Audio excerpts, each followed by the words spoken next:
नमस्कार दोस्तों उत्तर प्रदेश पेड़ लगाने के मामले में एक रिकॉर्ड कायम करने जा रहा है।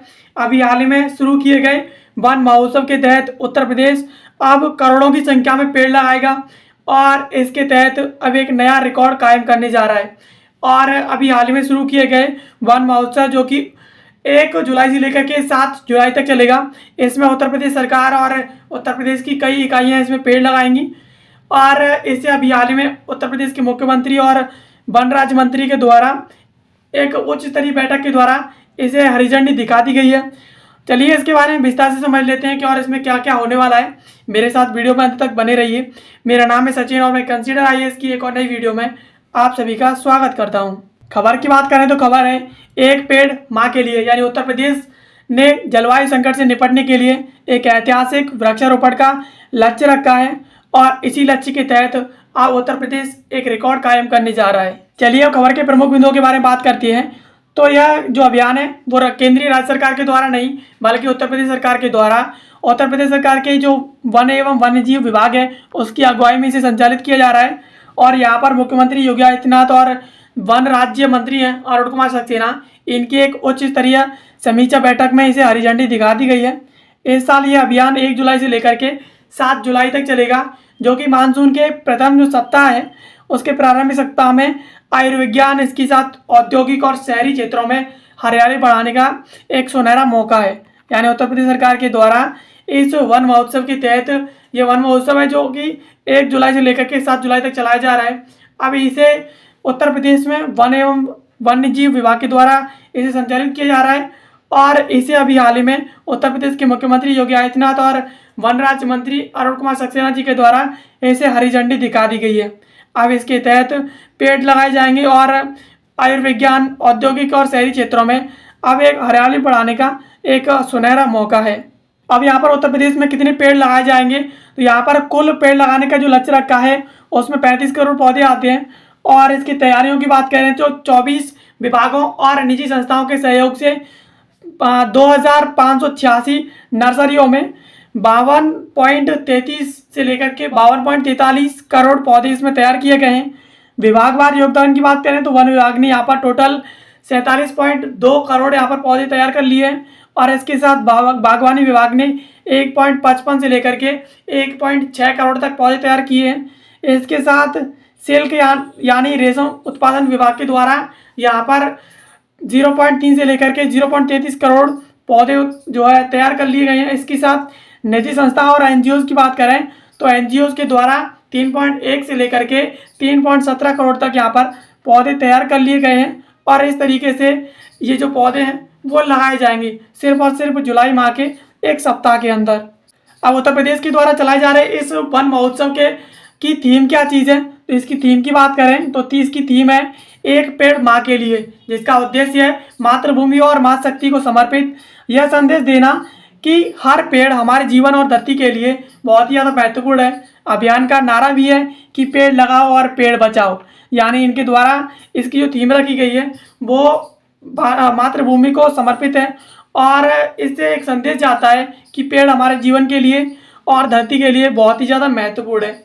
इसके साथ इसका नारा भी है कि पेड़ लगाओ और पेड़ों को बचाओ, जो कि पेड़ों को लगाने में और हरियाली बढ़ाने में इसे एक समर्थन देता है। अब इसका पर्यावरण पर क्या प्रभाव पड़ेगा, तो इससे सीधे हरित आवरण में वृद्धि होगी, जिससे तापमान नियंत्रित रहेगा और प्रदूषण भी इसमें कम होगा। नदियों के किनारे त्रिवेणी वन लगाने से नदी पुनरुद्धार और तटीय परिस्थिति में जो सुधार आएगा। और रोड साइड, एक्सप्रेसवे, औद्योगिक और शहरी क्षेत्रों में हरित गलियारे बनेंगे जो वायु गुणवत्ता में सुधारेंगे और इसके साथ कार्बन में अवशोषण करेंगे, यानी कार्बन को अवशोषित करेंगे। यानी इन पौधों के लगाने से यहाँ पर हरित आवरण बढ़ेगा, इसके साथ तापमान नियंत्रित रहेगा, प्रदूषण नियंत्रित रहेगा। और नदियों के किनारे लगाने से नदियों का पुनरुद्धार होगा, इसके साथ वहाँ की जो तटीय पारिस्थितिकी तंत्र है उसमें भी सुधार आएगा। इसके साथ साथ रोडों के किनारे, एक्सप्रेसवे और प्रौद्योगिकी औद्योगिक क्षेत्रों में, शहरी क्षेत्रों में जिस तरीके से पौधे लगाए जाएंगे उससे वायु की गुणवत्ता में सुधार होगा। और इसके साथ जितनी भी कार्बन बढ़ रही है वो इससे अवशोषित होगी और वहाँ पर वायु जो है इससे शुद्ध हो जाएगी। पिछले वर्षों में लगाए गए लगभग 205 करोड़ पौधे 3 लाख एकड़ का हरित आवरण वृद्धि दिखाती है और एक बड़ा पैमाना सकारात्मक प्रभाव स्पष्ट है। यानी पिछले वर्षों में 205 करोड़ तक यहाँ पर पौधे लगाए गए हैं, जो कि 3 लाख एकड़ हरित आवरण तक की यहाँ पर वृद्धि दिखाता है। और ये एक बड़ा पैमाना है जो उत्तर प्रदेश को पेड़ पौधे लगाने और पेड़ पौधों को वन को संरक्षण देने की दिशा में एक अग्रणी प्रदेश के रूप में दिखाता है। अब यहाँ पर कौन कौन सहयोग कर रहा है इनको लगाने में, तो सरकारी विभागों की बात करें तो यहाँ पर वन विभाग, बागवानी विभाग, कृषि विभाग, ग्रामीण विकास, पंचायती राज विभाग, यहाँ पर राजस्व विभाग, रेशम विभाग आदि कुल मिलाकर के यहाँ पर 26 प्लस जो विभाग है वो यहाँ पर सीधा यहाँ पर समर्थन दे रहे हैं। इसके साथ राज्य एजेंसियों की बात करें तो यूपेडा जो कि एक्सप्रेसवे और पौधारोपण विभाग एक एजेंसी है उसके द्वारा, और इसके साथ स्थानीय जिला वन अधिकारी, ग्राम पंचायत और शहरी निकाय हैं, इनके द्वारा यहाँ पर समर्थन दिया जा रहा है। और इसके साथ साथ जन भागीदारी की बात करें तो स्कूल, कॉलेज, मेडिकल कॉलेज, जिला अस्पताल, गौशालाएं, स्वयंसेवी संस्थाएं, एनजीओ, एनसीसी, एनएसएस और इसके साथ एफपीओएस और उद्योग क्षेत्र यहाँ पर योगदान दे रहे हैं इतने सारी संख्या में पेड़ पौधों को लगाने के लिए।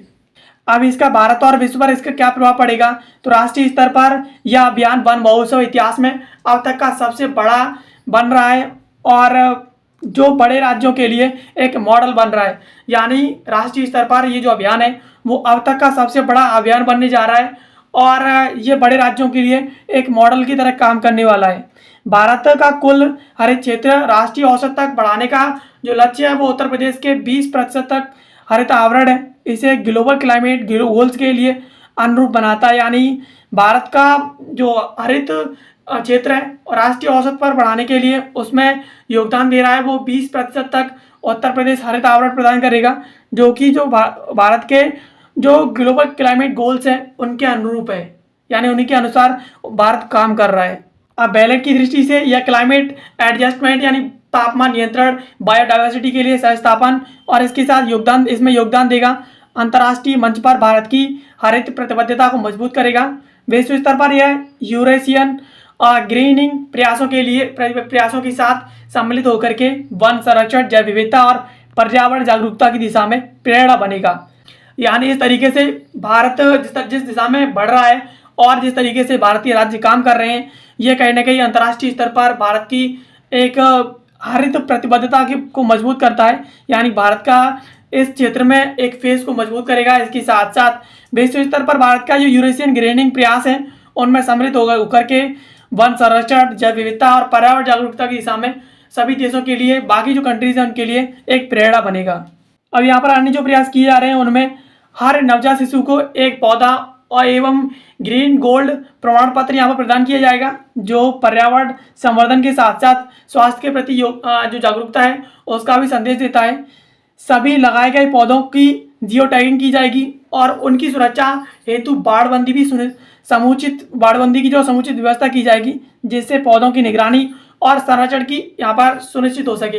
यानी जो नवजात शिशु हैं उनको एक पौधा दिया जाएगा और उसके साथ साथ उन्हें एक ग्रीन गोल्ड प्रमाण पत्र भी दिया जाएगा इसमें, जिससे कहीं ना कहीं पर्यावरण संवर्धन के साथ यहाँ पर स्वास्थ्य पर भी एक जागरूकता का संदेश जाता है।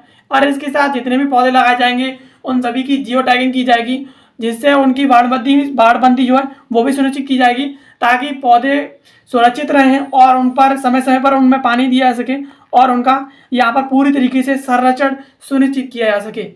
और इसके साथ प्रत्येक जिले में विशिष्ट स्मृति वन विकसित किए जाएंगे, जैसे कि अटल वन, एकता वन, एकलव्य वन, ऑक्सी वन, शौर्य वन, गोपाल वन, त्रिवेणी वन, इस तरीके के वन विकसित किए जाएंगे। ये वन पर्यावरणीय दृष्टि से तो महत्वपूर्ण है ही, लेकिन ये सामाजिक और सांस्कृतिक चेतना को भी सशक्त करते हैं। यानी इस तरीके से यहाँ पर वन बनाए जाएंगे जो कि वनों को तो मजबूत करेगा ही, उन्हें पर्यावरणीय दृष्टि से जो सशक्त बनाएगा ही बनाएगा, लेकिन यहाँ पर सामाजिक और जो सांस्कृतिक दृष्टि है उसे भी यहाँ पर सशक्त बनाएगा। और लोगों के अंदर ये भावना रहती है कि ये स्पेशली सांस्कृतिक रूप से इस देवता के नाम पर ये वन है, तो इसका संरक्षण करना हमारा उत्तरदायित्व बन जाता है। इस तरीके से लोगों को वनों को संरक्षण देने के लिए और ज़्यादा प्रेरित करेगा। राज्य सरकार का दीर्घकालिक लक्ष्य 2030 तक उत्तर प्रदेश का हरित आवरण 20% तक पहुंचाना है। यानी उत्तर प्रदेश सरकार का ये टारगेट है कि वो 2030 तक 20% तक हरित आवरण उत्तर प्रदेश को प्रदान करेगा और उसी के अनुसार उत्तर प्रदेश सरकार काम कर रही है। यह वन महोत्सव अभियान उस लक्ष्य की दिशा में एक अत्यंत महत्वपूर्ण ठोस कदम है। इस प्रकार उत्तर प्रदेश का वन महोत्सव 2025 केवल वृक्षारोपण का कार्यक्रम नहीं, बल्कि यह पर्यावरण संरक्षण, जन जागरूकता और भावी पीढ़ियों के लिए एक स्वच्छ, हरित और संतुलित पर्यावरण की नींव रखने की एक संगठित और दूरदर्शी पहल है। यानी ये अभियान ना सिर्फ पर्यावरण को सशक्त बनाएगा, उसे संरक्षित करेगा, बल्कि यह पर्यावरण संरक्षण के साथ जन जागरूकता और आने वाली पीढ़ियों के लिए एक स्वच्छ, हरित और संतुलित पर्यावरण रखने की नींव है। यानी हमारी आने वाली पीढ़ियों के लिए एक स्वच्छ और एक शुद्ध वायु वाला और इसके साथ संतुलित वातावरण होना बहुत ज़्यादा जरूरी है, और उसी के लिए ये सब किया जा रहा है। अब वन महोत्सव को ध्यान में रखते हुए आपके लिए एक जीएस का क्वेश्चन डिजाइन किया गया है, उसका जवाब आपको कमेंट बॉक्स में देना है। तो सवाल है, यदि उत्तर प्रदेश में 35 करोड़ पौधे जुलाई 2025 में लगाए जाने हैं और राज्य की जनसंख्या लगभग 25 करोड़ है, तो निम्नलिखित में से कौन सा यहाँ पर कथन सही है? इसका आपके पास ऑप्शन है। ऑप्शन ए है, प्रत्येक व्यक्ति को औसतन 2 पौधे लगाने होंगे। ऑप्शन बी है, सभी पौधे केवल सरकारी विभागों द्वारा लगाए जाएंगे। ऑप्शन सी है, केवल सरकारी क्षेत्रों में वृक्षारोपण होगा। ऑप्शन डी है, अभियान केवल किसानों के लिए सीमित है। यानी ये सवाल थोड़ा लॉजिकल है, इसका जवाब आपको कमेंट बॉक्स में देना है। बाकी वीडियो देखने के लिए आप सभी का बहुत बहुत धन्यवाद। ऐसी वीडियोज़ के लिए आप हमें सब्सक्राइब कर लीजिए। बाकी मिलते हैं किसी अगले वीडियो में किसी नए और महत्वपूर्ण टॉपिक के साथ। तब तक के लिए आप सभी का बहुत बहुत धन्यवाद।